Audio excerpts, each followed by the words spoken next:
Welcome to the Mind Sensei podcast. I'm your host, Peter Tas, and I'll be taking you on a journey to the world of martial arts and introduce listeners to some of the most aspiring and knowledgeable practitioners from around the world. Whether you're a seasoned martial artist or a curious beginner, or just enjoy hearing a great story, the Mind Sensei podcast Down Under has something for everyone. So tune in, sit back, and let us take you on a journey through the world in martial arts.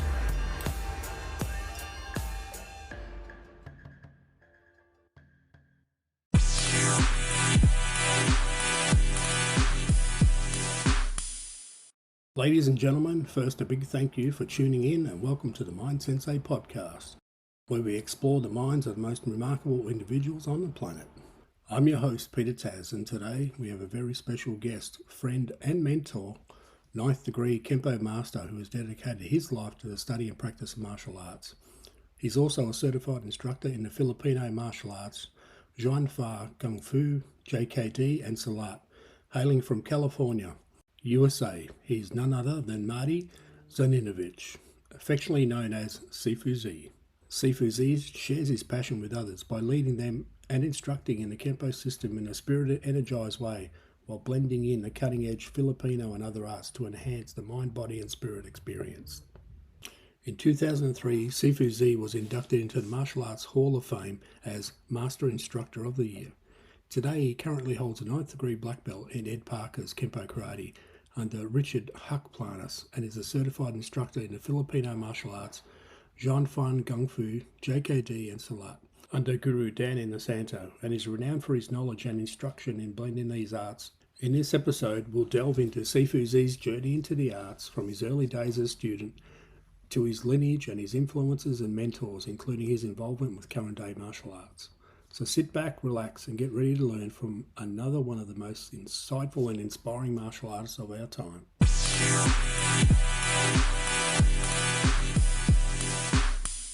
Welcome, Mr. Marty Zaninovich at the Mind Sensei podcast. Thanks for being here, sir. Really appreciate it. I've met you, trained with you. Your story is very interesting and really needs to be heard. I think a lot of people have been around for a long time. A lot of them are the real deal, and you're definitely one of them, sir. So thank you again for being here.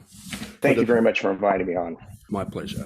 So let's just get started with, tell us a little bit about yourself and your journey into the martial arts, how you got started, who your first instructor was. We'll just start with that. Okay. It seems so long ago, then it seems like yesterday for sure.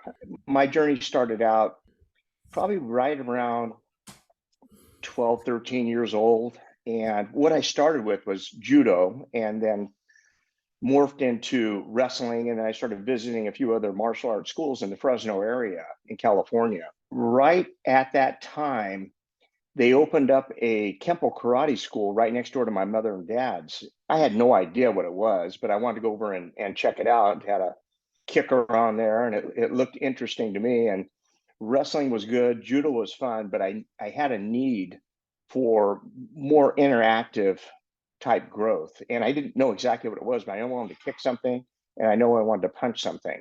So I went and visited it. Lo and behold, it was a LaBounty lineage school with the National Chinese Kenpo Karate Association. So I immediately started there. My first instructor was Mr. Jimenez over in Selma area.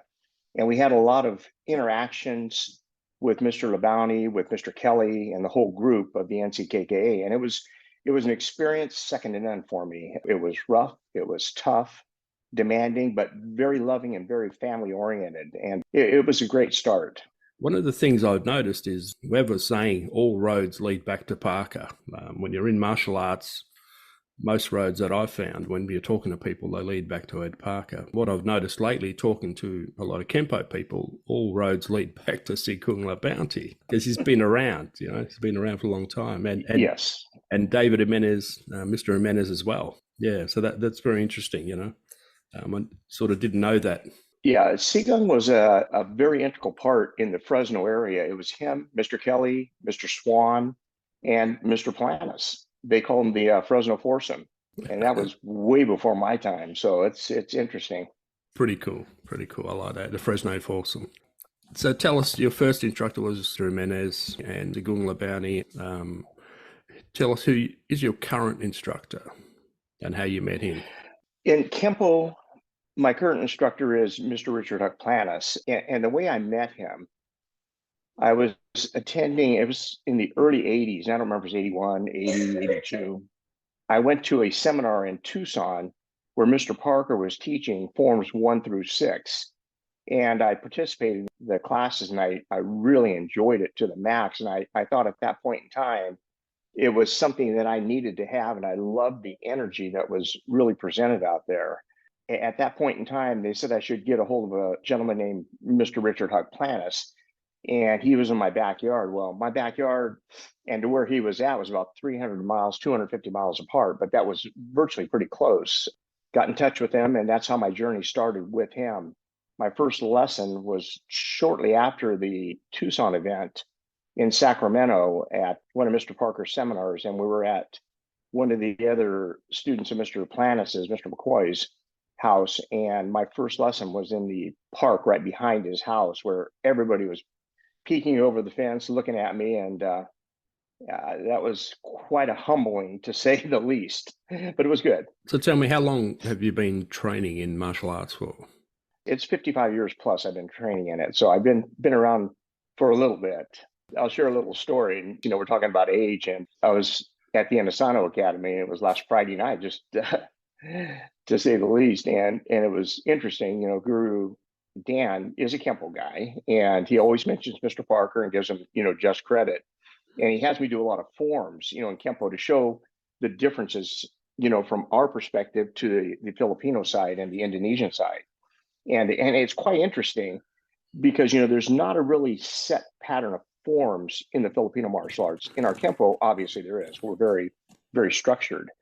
So after I did the form, you know, he always asked me at the end of class, after 2 hours of training, and you're beat and you're thinking, oh God, I can't represent the art wrong, or else I'll really be browbeat. Afterwards, he said, "Are you 60 yet, Marty?" And I'm thinking to myself, man, Guru, you made my day. Nice. Mr. Planas is your current instructor. Guru Dan Inosanto is your instructor in JKD and Jun Fan Other Arts that they incorporate there. Is that correct? Yes. Guru Dan, first of all, Mr. Planas is my Kenpo teacher. And yes, you know, we're still going. He's still an instructor-student type of play that we do, and I enjoy it. It's a different type of communication now, and it's, I think, better and a little bit more in depth. With Guru Dan, it's the Filipino martial arts. It's the Silat, the Indonesian Silat, and then the Jun Fan JKD. So that's what I studied with him. And then I also studied with a couple other instructors too in the Balintawak system, which is still a Filipino martial art. So tell us, how did you get Guru Dan and start in that? You know, I started my Filipino culture thirst for that type of martial art back with Mr. Planas, Planas. And that was probably about 10 years into my training with him, 15 years. And he started introducing stick and knife to me. And I really found it interesting and how it correlated a lot to our Kenpo movement. Rules and principles are different to a certain extent. And I really enjoyed it.